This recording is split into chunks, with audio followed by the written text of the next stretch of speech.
Hva er det du observerer her nå? Jeg ser en viss grønn mann. Frustrert. Han er frustrert? Han ligger i hvert fall her til å klare en dobbeltbogge. Er det han der, det? Han der, ja.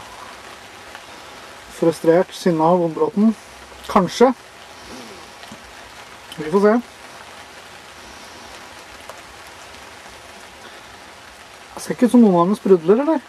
Ja, det ser ikke livsglad ut.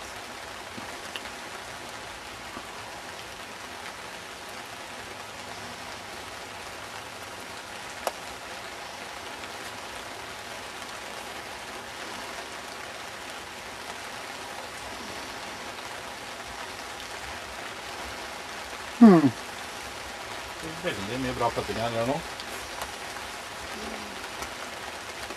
Men våte har vi blitt.